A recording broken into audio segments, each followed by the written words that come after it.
नमस्कार दोस्तों, कैसे हो आप सारे लोग। आशा करती हूँ जो जहाँ पर भी हो अपने अपने कर्तव्यों को सच्चाई के साथ और प्यार के साथ निभाने की जी तोड़ कोशिश किए जा रहे हो और हम हमारे इस साधना में सफल रहेंगे परमेश्वर की कृपा से।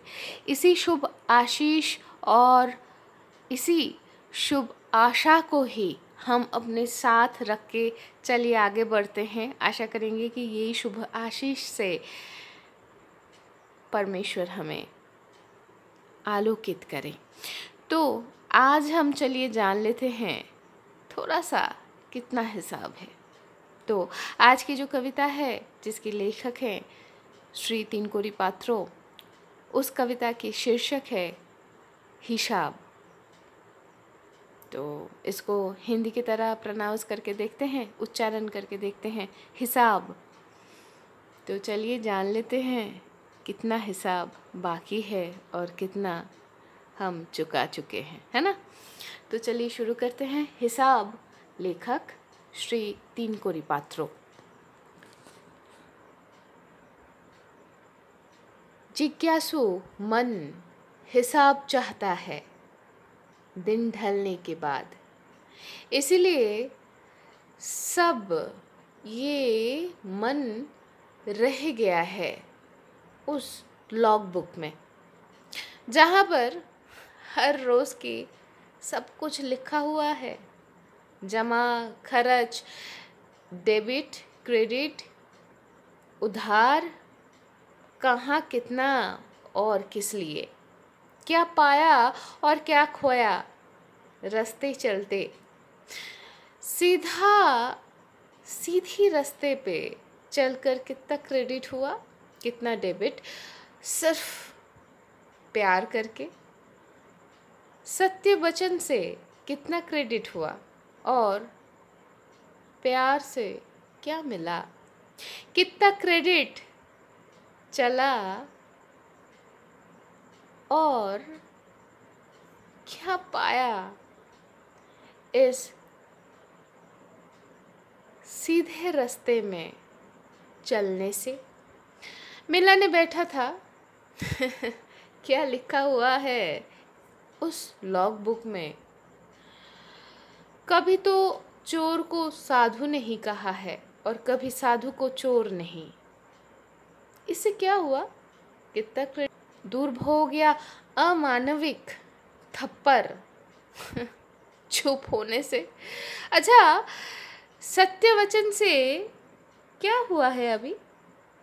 क्यों इस दुर्योग, दुर्भोग और इस आहत जीवन? क्यों उपहार नहीं, क्यों नहीं राजभोग? क्या है इसमें? क्यों चैतन्य महाप्रभु इसी रास्ते में चलकर सिर्फ प्यार करके कलश का घाव से अपना सर फोड़ लिए?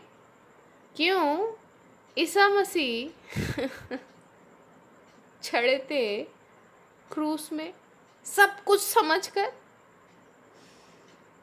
सजा की क्रेडिट मरण में जीवन को किए थे डेबिट में। जिज्ञासु मन हिसाब मांगता है दिन ढलने से। तो दोस्तों, हर कोई एक हिसाब किताब की एक कॉपी तो ज़रूर रखते हो, हम सबके पास है। लेकिन हम सबके यही डेबिट, क्रेडिट, कितना सही किया, कितना गलत किया, इन सब का एक लेखा जोखा, एक हिसाब का कॉपी, एक हिसाब का खाता एक वही खाता उनके पास है,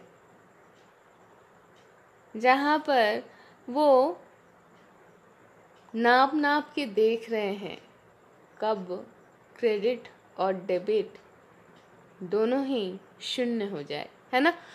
और तब जाके ये मैं, ये तुम, ये वे, ये हम एक होकर सिर्फ वो रह जाए, परम रह जाए, है ना।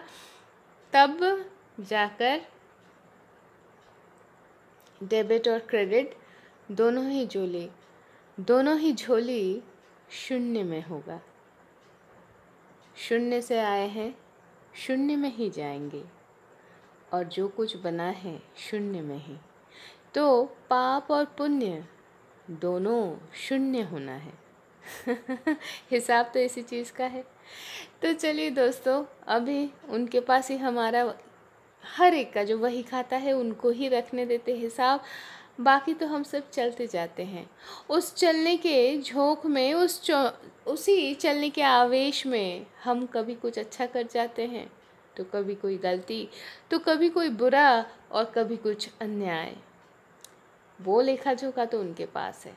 तो दोस्तों, उनको हिसाब रखने दीजिए। हमें तो सिर्फ उनके ऊपर भरोसा करके आगे चलते जाना है, ताकि वे हमें सही राह में चलने के लिए धक्का मार पाए। और हिसाब वो रख रहे हैं ना। तो चलिए दोस्तों, आज यहाँ तक ही, फिर मिलते हैं। शुभमस्तु।